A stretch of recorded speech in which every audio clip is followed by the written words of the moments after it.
Bismillahirrahmanirrahim. Assalamualaikum warahmatullahi wabarakatuh. Perkenalkan, nama saya Zahira Syifa. Saya dari Fakultas Psikologi Universitas Esa Unggul, Kampus Harapan Indah, dengan NIM 202007010050. Pada kesempatan kali ini, saya sudah mewawancarai dua narasumber dengan tema implementasi bela negara dan dengan judul Bela Negara di Tengah Wabah COVID-19.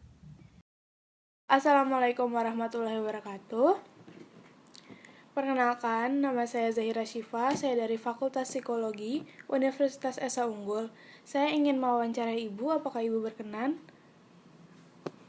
Oke, silakan Kakak Syifa. Ya, baik Bu, boleh perkenalkan diri terlebih dahulu.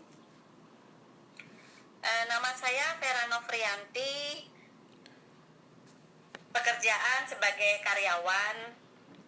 Oke Ibu, langsung ke pertanyaan pertama aja ya. Apa definisi bela negara menurut Ibu? Kalau menurut saya, bela negara itu suatu tindakan yang bisa mewujudkan bentuk kecintaan kita kepada negara. Itu bela negara. Oke. Kan Indonesia lagi dilanda pandemi. Bagaimana sih cara kita melakukan bela negara di masa pandemi? Berbeda tidak sama yang nggak pandemi? Mungkin tujuan akhirnya sama.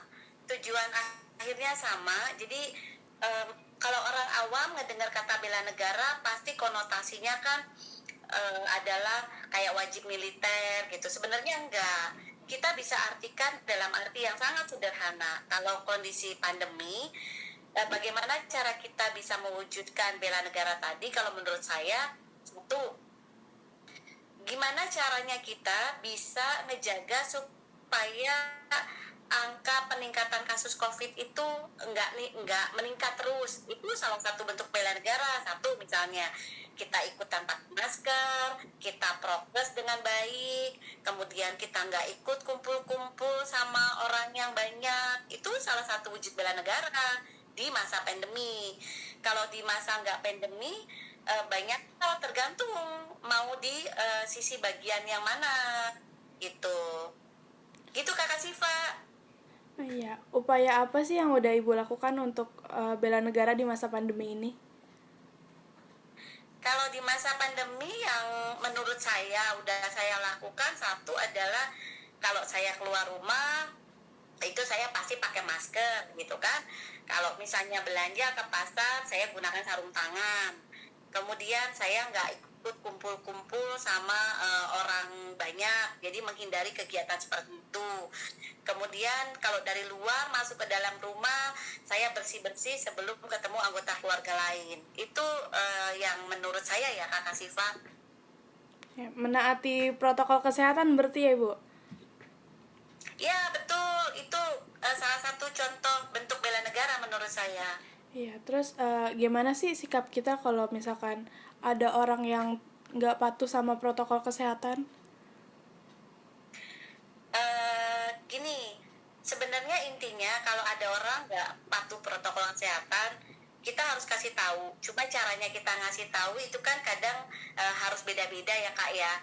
Pertama adalah yang kita kasih tahu itu orang yang kita kenal atau enggak. Kalau orang yang kita kenal kan kita bisa caranya lebih santai kan, lebih enak. Tapi kalau sama orang yang nggak kita kenal, usahakan cara kita kasih taunya harus sopan. Jangan misalnya ketemu orang di tengah jalan nggak pakai masker terus kita marah-marah, woi pakai masker woi. Nah nggak bisa gitu, itu malah nanti kan timbul friksi, malah akhirnya berantem. Harus kasih taunya baik-baik. Itu Kak. Oke, pertanyaan terakhir ya Bu, pesan untuk masyarakat Indonesia atau tenaga medis? Kalau untuk tenaga medis sih pesan saya adalah mungkin jaga semangatnya ya, karena tenaga medis sangat dituntut banget tenaganya dalam kondisi pandemi ini. Mereka mengorbankan waktunya, tenaganya untuk merawat pasien-pasien COVID. Jadi tetap usahakan dalam kondisi selalu bahagia, Kemudian selain itu kan pasti yang mereka prokes lah ya, itu nomor satu. Kemudian buat masyarakat yang lain juga tolong patuhi protokol kesehatan supaya COVID ini bisa cepat menurun angka kasusnya, kemudian cepat juga negara kita bebas dari virus corona ini. Itu Kak. Terima kasih Bu Vera sudah mau diwawancarai. Semoga tetap sehat selalu. Assalamualaikum warahmatullahi wabarakatuh. Waalaikumsalam warahmatullahi wabarakatuh. Baik, perkenalkan, nama saya Zahira Syifa Eka Putri. Saya dari Universitas Esa Unggul, Fakultas Psikologi. Saya ingin mewawancari kakak. Apakah kakak berkenan untuk diwawancara? Iya, boleh, bersedia saya. Sebelumnya, boleh kakak perkenalkan diri kakak terlebih dahulu? Nama saya Zahra Nuradia. Saya kerja di BPKLPP Jakarta. Pertanyaan pertama kak, apa sih definisi bela negara menurut kakak?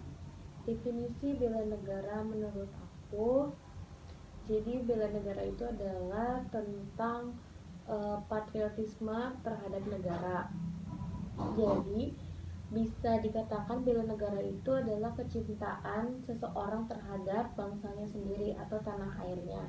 Biasanya bela negara ini dia tuh ada dua, ada yang fisik sama non fisik. Pertanyaan kedua, bagaimana cara bela negara di saat pandemi seperti ini ya Kak? Khususnya untuk para nakes, bela negara yang dilakukan itu tentunya mengabdi untuk negara kan, dengan biasanya kalau di rumah sakit itu kita dinas, tahu kan untuk yang wabah ini kita menggunakan pakaian hazmat itu kurang lebih selama 8 jam kita memakai baju hazmat itu, dan itu tahu kan gerah sekali, kalau bilang itu gerah sekali. Terus kita juga nahan makan, nahan minum, nahan buang air kecil, buang air besar, karena untuk pakaian hazmat itu dia cuma sekali pakai buang. Maksudnya kalau misalnya kita udah terkontaminasi dari pasien itu kita harus ganti atau enggak di desinfektan untuk meminimalisir. Dulu kan stok persediaan itu kan masih terbatas ya, jadi kita mau nggak mau untuk para nakes ya itu yang salah satu dilakukannya itu dengan menahan semuanya. Karena kita mengabdi pada negara, tentunya kita akan rindu sama keluarga. Karena lagi di masa pandemi wabah kemarin itu yang awal-awal dari awal Maret itu kan emang lagi kenaikan kasusnya lagi tinggi-tingginya ya, dan itu tuh kita emang yang lagi nggak boleh bertemu sama keluarga itu. Menurut kakak nih, untuk orang-orang yang lain wajib gak sih ikutin protokol kesehatan di wabah virus ini? Wah, kalau ditanya wajib itu jawabannya wajib sekali. Karena apa? Dari kita mengikuti protokol kesehatannya, kita itu sama aja membantu mengurangi kasusnya. Protokol kesehatannya itu mudah sekali untuk diimplementasikan, untuk dilakukan. Biasanya itu dengan sebutannya 3M, memakai masker, mencuci tangan, dan menjaga jarak. Itu sangat mudah sekali dilakukan. Dengan kita melakukan protokol kesehatan itu, kita mengurangi angka kasusnya, dan gak ada lagi kasus-kasus atau terjadi peningkatan kasus lagi, dan kita bisa kembali lagi hidup normal. Itu sih. Jadi kalau ditanya wajib banget. Gimana tuh kak cara kakak menyikapi orang-orang yang gak patuh sama 3M tersebut? Cara menyikapinya kayak gini ya, sebenarnya ini masih banyak banget kalau aku pribadi ya, pendapatku tuh masih banyak orang yang belum teredukasi dan dia belum sadar pentingnya protokol kesehatan 3M, jadi dia tidak mengikuti kan. Tapi biasanya kalau kita udah kejedot, kepentok, atau kita udah kena batunya, baru kita akan peduli, akan lebih aware lagi terhadap protokol kesehatannya. Jadi cara menyikapinya sih, kalau emang dia nggak bisa dikasih tahu baik-baik atau by lisan verbal yang halus, ini kasarnya ya, maaf aja, kayaknya dia harus kena atau percaya dulu kalau misalnya virus itu ada deh. Kayaknya dia baru akan sadar protokol kesehatannya. Ada pesan-pesan nggak kak buat teman-teman yang lain? Nah, kalau untuk pesan-pesannya pasti ada ya. Jadi lebih baik kita mencegah daripada mengobati. Jadi sebelum amit-amit kita terkena virus ini yang lagi wabah, lebih baik kita mencegah. Dengan apa?